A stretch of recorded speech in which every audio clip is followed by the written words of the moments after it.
Hello everyone, this is Super Spiky Shell. I've been playing a lot of Mario games throughout my entire life, and that especially includes 3D ones as well. Some were much better than others, such as Galaxy 1 and 2, 3D World, and Odyssey being some of my favorites. But I have also had more nostalgia for some games than others. Considering which ones I've played the most and earliest, and one of those games I wanted to make a video on is Super Mario 64. The first 3D game in the series and the most revolutionary, but also the most unrefined one. Now, I never got to play this game until 5 years ago when 3D All-Stars came out, so I don't have much nostalgia for it. It also means that I've experienced more frustration for it than any other game. However, I immensely respect it for being the first one, as future installments got better from there. As a game though, it was one of the most loved and hated ones ever, and I personally had mixed feelings about it. I found it to be a really fun experience for its star collecting premise in a sandbox game with some interesting level design. But I also found this game to be kind of unplayable with its archaic controls, awkward camera positioning, and poorly designed gameplay mechanics. Also, I know I just praised the 3D aspect of this game, but the level design is the most inconsistent in everything, including quality. Some levels have punishing difficulty due to my aforementioned issues, some levels looking empty and barren, and others look too generic or inorganic in design, something future games improved on. And the course quality is completely divisive in my opinion, ranging from almost perfect to just awful. And that gives me the idea to talk about this game and rank every course, so I can go on about this game's quality and talk about why it hasn't aged well. I also plan to do a review after this so I can talk about some other attributes about this game and my personal thoughts about it as a whole. But for now, I'm just going to discuss course quality. Now, I'm only ranking the 15 main courses, so you will not see any short secret levels or Road to Bowser ones either. I am also using a tier list for this ranking and several ones in future ranking videos, with S being the best, F being the worst, and A, B, C, and D in between with pluses and minuses. Keep in mind that all of these are based off my own opinion, and some people will disagree with any choices on this list. This is non-objective ranking, so please be respectful of my opinion. Also, before we start, be sure to subscribe to my channel and like this video, as it supports my channel and encourages me to make more content. Without further ado, let's get started. Alright, this is just sad. In last place, we have Dire Dire Docks, and this course has one of every single problem I've mentioned. First of all, the course is incredibly barren and devoid of substance, and the overarching theme doesn't stick out in the slightest. It's just a random underwater cave-in with a random tunnel to what's supposed to represent a shipyard, but is too empty to consider itself one. A shipyard is supposed to be some seaside docks with watercraft vehicles and some structures related to them, which can help a level stick out in its own way, such as Sunshine's Rico Harbor. But in this level, it's just so barren, with nothing interesting to make it stand out. There's not even one metal structure or watercraft vehicle. Actually, there's Bowser's submarine, but that's it. And you just hop on and then it's over. And then you never see it again in any subsequent missions. But what about the rest? Aren't those interesting enough to compensate? No. They're either too frustrating or just filler to pad out this course. The swimming controls are especially garbage in this game, making the chest currents and manta rings too difficult to be fun, with the latter requiring you to properly adjust yourself when it's almost impossible with this game's controls, and the former being an open chest in a certain order premise when it's random and it's hard to keep track of which, and made worse by this underwater twister. Through the Jet Stream is the same premise as manta rings, but in a different area, and is recycled from Jolly Roger Bay, so you can tell they couldn't find anything better. Collect the Caps is interesting on paper, as I like the game's uses of power-ups, but other levels did this better. The highlight of this course is the red coins, and even that isn't good at all, because the pulls are slow and jumping can be awkward if your camera isn't adjusted. Also, I don't like how Mario moves on the pulls. Also, this one area that not only sucks you out of the course and is almost impossible to escape if in the way, but it even takes you to a whole nother area in Peach's castle, making you navigate your way back to the course before re-entering. Yeah, I don't have many good things to say about Dire Dire Docks. It's both incredibly wasted and plays awful with 64's physics. And its best level is still weak sauce, which makes it even worse. Overall, this is F tier. And the fact that it's right before the second Road to Bowser boss level adds more salt to the wound, as it kind of sours the mid-game point. In second to last place, we have Tiny Huge Island. This used to be my most hated level in the game, but I looked back and it wasn't as bad as I thought. Yes, the gameplay is incredibly frustrating with this game's controls, and it's too difficult to be fun, but at least there's some substance compared to Dire Dire Docks. I also really like the premise of small and large variants of this level, making for some interesting gameplay mechanics and differences. But the level just isn't meant for this game's janky controls.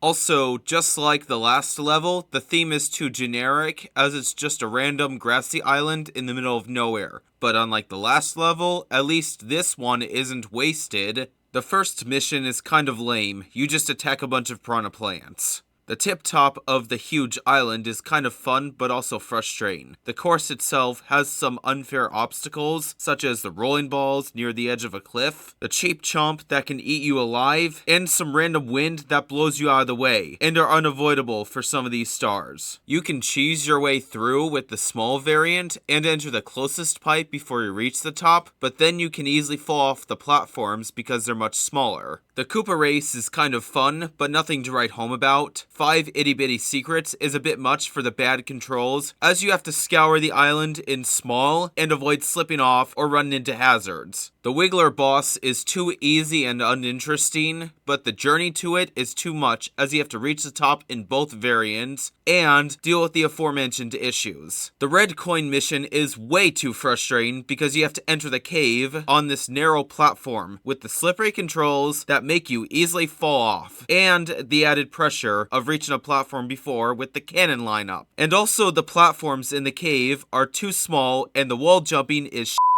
And why the hell does this fire object need to be here? Also, 100 coins is unfun in most of these levels, but this one is literal hell because you have to carefully approach platforms and ground pound on every Goomba for a blue coin in a large variant, which is way too much. Overall, it's still a bad course, so I'll give it a D-, but at least I can tolerate it more than Dire Dire Docks. Now this is the level that receives the most flack. Tick-Tock Clock is by far the game's most hated level objectively, and the point where even some people give up. No joke, this is the point where many people have rage quit due to its unforgiving difficulty, and it's only in the bottom 3 of my list. It's one of the most difficult levels for all the wrong reasons, and it's once again not meant for this game's jank. The poor controls make this level almost unplayable, but it's not as bad as everyone says it is.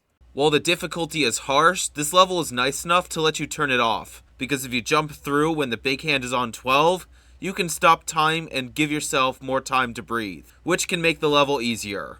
It's also because one of the missions requires you to stop time, and that's the red coins, because it's impossible otherwise. As for some other missions, stopping time also takes out most of the difficulty, which feels kind of cheap. Get a hand doesn't require you to literally get a hand, as you can just jump from a higher platform to get there. And the other 3, you can just jump on stopped platforms to make your way. And while it's not as frustrating, a more fair difficulty curve is still better, because that's where all the fun lies. I only stop time for most of these challenges because I hate dealing with those obstacles and this game's controls at the same time. But it still hurts the level when I can't have a well-balanced difficulty. But 1 more star is impossible with stopped time, as Stomp on the Thwomp has platforms unreachable unless they're moving, which means you have to climb your way while dealing with moving objects and archaic physics, and deal with those again if you make any mistake. I was debating between this and Tiny Huge Island because this level has more unbalanced difficulty than the other, which was just plain unfair, but this one also has a better overarching theme and more interesting missions. And I love the slider music. Overall, still painfully unfun, but not irredeemable, so it also gets a D-. At number 12, we have Snowman's Land. Now, this is another level that plays horribly with this game's jank. We have the pushing objects that are hard to jump over, ice water that's hard to get out due to the swimming physics, the shell that is often too fast and hard to dodge things on, and the only way to reach certain areas, and the hard to reach platform with these missable spin drifts, as well as one of the worst stars in the entire game, the friggin' snowman blowing at you and a moving penguin that's hard to stay behind. You can't even use the cannon to skip it. Yeah, I don't like this level very much, but at the same time, it's more playable than the others and has a more interesting theme. The red coins aren't too difficult. The ice maze is kind of intriguing, but also short. The chill bully is a bit too hard to fight, but I also really like the enemy, and I guess it's more of a fun challenge than certain others in this game. Also, I'm glad we saw this again in Mario Kart World. The igloo is fun to explore, even if getting inside can be a bit too hard. It's fun to run around and make your way through these ice walls with the invisible cap, but there's just one problem. If you stay in one particular area for too long, you can softlock yourself, and that's where you speak to Red Bob-omb for the cannon. Yeah, this course kind of sucks, but at least it's more redeemable than the other three, so I'll give it a D+. And to close up on the bad courses, we have the last one in this game, and that's Rainbow Ride. As you can see, most of the late game levels were not very good, as they're supposed to be difficult challenges, but they're just not meant for a game like 64, making them more punishing and unfair. If any of these levels, besides Dire Dire Docks, were in a more fair game, they would have been higher in this list. And before you ask, yes, I wanted to rank this lower because it's another one of the most frustrating levels in this game. It's also one of the slowest levels, as the carpet riding takes forever to get across, and there are several segments with this slow riding gimmick followed by hard to avoid obstacles. So if you make any mistake, you have to start over and slug your way through again. And there are 3 stars to collect that require this slow carpet riding, with 2 of them on the ship, and 1 of them requires you to enter that cannon to reach another platform. So if you don't speak to Red Bob-omb beforehand, well, you waste your time and have to do it again. And the castle one is even more brutal and unforgiving because the fire is almost impossible to jump over while on the carpet. Also, that carpet disappears if you stay off for too long, to add even more frustration. However, the saving grace is the other 3 being more fair challenges in difficulty design and not being long stretches. The red coin maze is kind of fun, even if the wall jumping sucks, because if you make a mistake, you can just climb your way back up instead of redoing the whole level, unless you lose all your health. The only thing I don't like about it is the blue coin segment, because you have to perfectly time your wall jumps to get to them. And I guess the other 2 stars aren't so bad. While I love the atmosphere of this level, being a castle in the clouds theme, it's also mostly a 3D athletic course. But I think this level can go in the D+ tier. It was a harder choice than the last 4. Now we can move on to the average courses, and to start, we have Wet Dry World, which is completely mediocre. Not good or bad in the slightest, just mid. It's another engaging premise where you can actively change water surface levels for gameplay differences, but the swimming and platforming is once again a bit of a chore, and I do not like the Heave-Ho and Chuck-Ya enemies with this game's controls.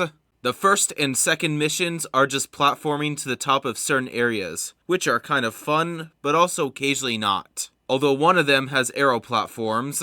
The third mission is just scouring the area for secrets, which is mostly forgettable in this course. The 4th star is very hard because you have to activate 2 platforms at different times, and the water has to be low, so you have to climb to the top, and again if you screw up. But it's also more satisfying to master than half the game's missions. And Quick Race through downtown is an interesting use of the invisible cap, but when you're inside the cage, the camera just feels like closing up to you, which can make it hard to see yourself when wall jumping. The one good mission is the red coins. And the cannon looks unfun when you have to properly adjust yourself, but it's less bad when the water's high. Also, the theme is just random cement in walls and platforms, and an underground town, but the background is an actual city, so it's kind of interesting. Otherwise, it's a boring and forgettable level that has an interesting idea, but doesn't meet its fullest potential in execution. Plus, it's way too easy or too hard. Overall, I think I'm comfortable giving this a C-. At least it's inoffensive. Now, this is a tough choice for me. For number 9 on this list, we have Hazy Maze Cave. I was more conflicted on this one than any other in this game because I love the structure of this level, which is divided into several areas making different uses of different mechanics. But I found some of them to be annoying. The long jump one and the one where you hang on bars can go f themselves for making me time myself so precisely with my jumps when it's way too difficult to in this game. And the latter for making me hold B for the entire of this section and not accidentally letting go for 1 second. Oh, and the Rolling Rock section is a bit painful but not offensive like the other two, but it's kind of short and lame. But the other 3, Swimming Beast in the Cavern is really good. It's a fun challenge walking through this level and making my way to the bottom. And even though Dory is a bit awkward to handle, it's also one of the most iconic and memorable Mario NPC characters. The red coin arrow lift was charming in its own right, even with a few frustrating quirks. And navigating the toxic maze was a little tedious, but became more of a fair challenge as I got better at it, and Metal Mario helps. And speaking of Metal Mario, this level introduces this power-up, and while that sub-level doesn't really count towards this course because it's one of the castle secret stars, not main missions in this course, it's a nice bonus that incentivizes me to explore the level. I wanted to rank it higher, but the 2 unforgiving levels kind of soured it, so I can't be more generous than to put in the C+ tier. Now the next one is Lethal Lava Land. I've stated before that some of the levels are empty and inorganic in design, and this one definitely exemplifies it. It's just a square where the floor is lava with random platforms on the surface. And while I can't really hold it against the level considering the N64's limitations and that gameplay is capable of making up for it, I also think lava themes should try to stick out more. On the flip side, this level introduces the bully, which is another one of the best enemies and has returned in 3D World. But let's talk about the stars. 2 of them are just pushing bullies into lava, defeating enemies. How exciting!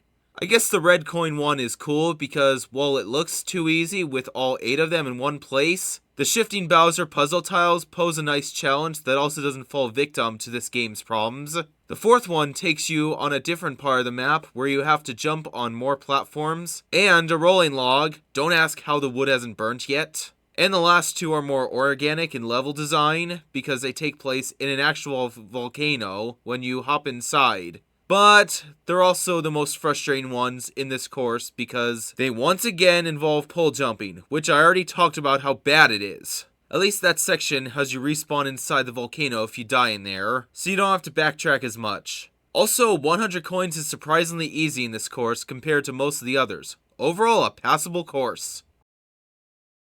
And now we get to the good ones, even if this one isn't that much of it. Yeah, so far there are 3 average courses and 5 functionally bad ones. Seeing as it took over half the list to get to good territory is a pure sign that this game didn't age well. What's next on this list is Jolly Roger Bay. First of all, the swimming still kind of sucks, but it's not half as bad as Dire Dire Docks as there are less frustrating elements. Actually, the first 2 missions are the only bad ones, and one could argue that would leave a sour first impression. But in this game, you can actually collect stars in any order you want, mostly, in each course, so they don't ruin the course. Actually, the sunken ship was kind of cool, and I love that it rises to the top in the subsequent missions, but I really don't like trying to get this Murray eel to come outside. And I also don't like the underwater chests, as they're completely random, and you take damage while underwater at an unnecessary pressure, but it's not as obnoxious as the chest current one. The second one is less offensive, as you just grab the star from the eel, and then you're done. No added unnecessary challenge. All the other stars aren't bad, and are at least somewhat interesting. The cannon one is the shortest, but also fine. You just angle yourself correctly, and if you fail, you can try again without breaking up the pace too much. And remember what you did last time. The red coins are also fun to collect, even if some of them are inside clams, plus the red coins restore your HP. The cave section is a highlight, as it poses a nice challenge of dodging falling rock pillars.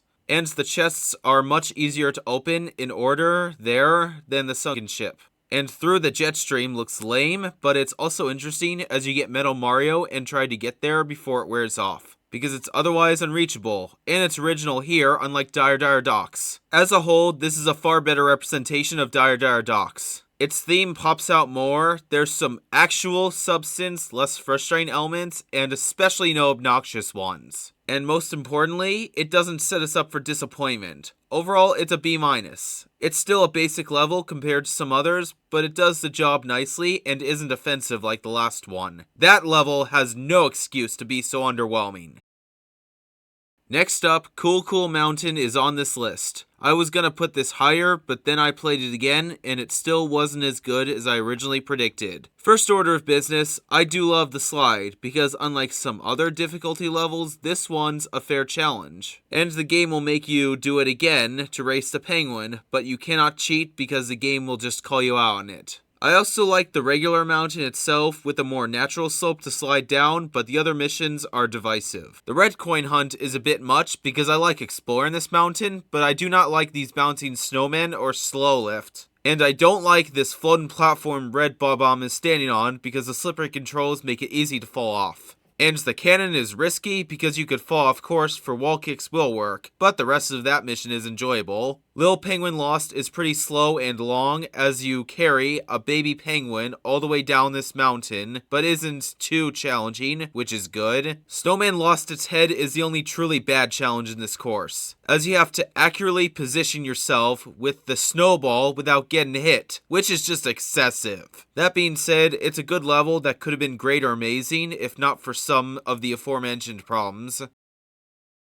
So despite this overall inconsistent quality Super Mario 64 has, I can confidently say that 5 of these courses are really good. Yes, I can't believe I'm saying this, but in number 5 we have Shifting Sand Land. The desert level is in the top 5 with the great levels, and is ranked higher than some actual frustratingly designed ones. Even if the entrance is kind of cryptic, as I should just run randomly into that wall. Normally, desert levels aren't well received in video games, although that's usually when they're barren and devoid of substance or contain frustrating elements. But this one is more hostile and dangerous, making for a more fun challenge. Surprisingly, I had only one issue, and that's the quicksand that can be hard to avoid, and the 2 pillars to stand on can be hard to reach. But for that one, you can also get the winged cap and just fly there. And the other 2 you can just walk on top, even though they're vertically slanted for some reason. But the others? The bird one isn't that hard, you just chase it with Winged Mario and then you'll easily grab the star after. The climbing to the top of the pyramid is also annoying with these narrow platforms and fireballs shooting at you, but you can also cheese your way through with Winged Mario.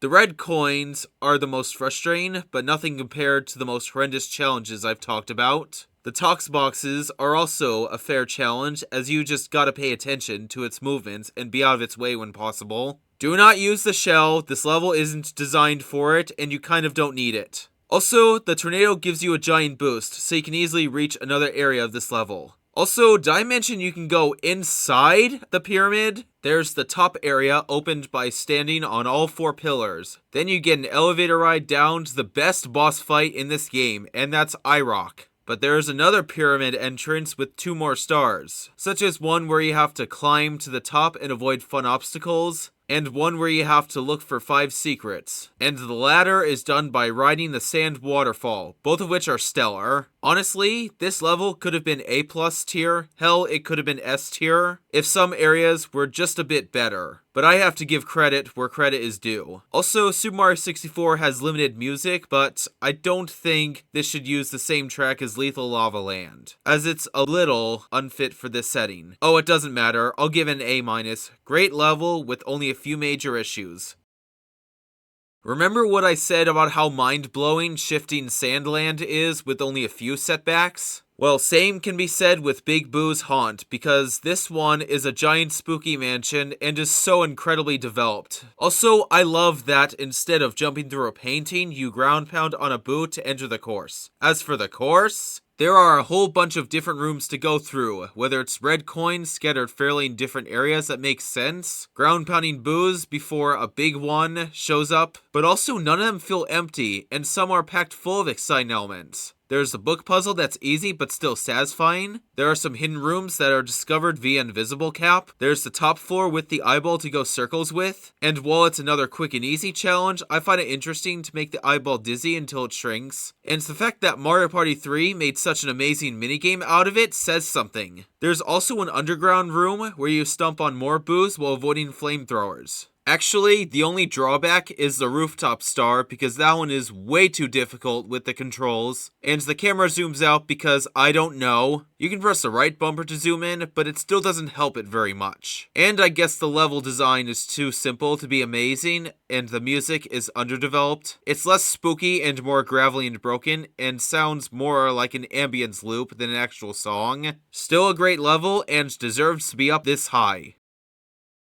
And now we're in the top 3 of this list. And our next entry is the only late game level in Mario 64 that is actually really fun and not agonizing, and that's Tall Tall Mountain. And while the theme is a bit basic, as it's just a rocky mountain in the middle of the ocean, I also love mountains, so that makes this level interesting. And while the Snowy Mountain level has a more interesting theme, this one has far less frustrating elements for a harder level. The first one is scaling the entire mountain and dodging various hazards, and the difficulty is extreme, but fun to master, unlike TikTok Clock, which also means no cheap challenge either. The second time, you do this again and find a monkey, which is easier to chase than bunnies, and will kindly reward you with a star of his own volition. And then there's a star sitting behind a waterfall that isn't too hard to reach, and a hidden room that isn't too cryptic, and hidden more fairly, with the best slide in the entire game. Not only is it more challenging, but also more fair to this game's controls. And I love the split section where you have to keep right or you'll die. And yes, you do have to climb the mountain 4 times, which is kind of redundant, but I'll take it if it's already a fun challenge. The only star I don't really like is the cannon one because, well, I already said at least a couple times about how it works, so I don't have to repeat myself. Also, I really liked Scary Shroom's red coins. It looks undoable with this game's controls, but if you jump short and slowly, you can handle it flawlessly. And the other 4 coins are on cliffside climbing platforms, which are fun to scale, and you can use it to skip part of this course if you don't want to climb the whole thing again. Yeah, I've already slandered this game for its punishing difficulty, but this course gives me very few of those issues, so it can go in the A+